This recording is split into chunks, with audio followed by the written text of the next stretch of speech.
खान समेत 7 दीगर के खिलाफ FIR दर्ज। जम्मू और कश्मीर में इमरान हाशमी पर पथराव, FIR दर्ज। हिजाब मामले में आज सुप्रीम कोर्ट में समाअत।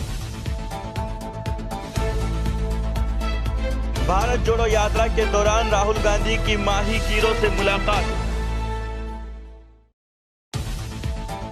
DIG अब्दुल जब्बार की CBI में तकर्रुरी। दिल्ली में मजलिस पूरी ताकत से कारपोरेशन इंतखाबात लड़ेगी, कलीमुल हफीज। तालिबान ने अमेरिका के 7 कैदियों के तबादले की तस्दीक कर दी।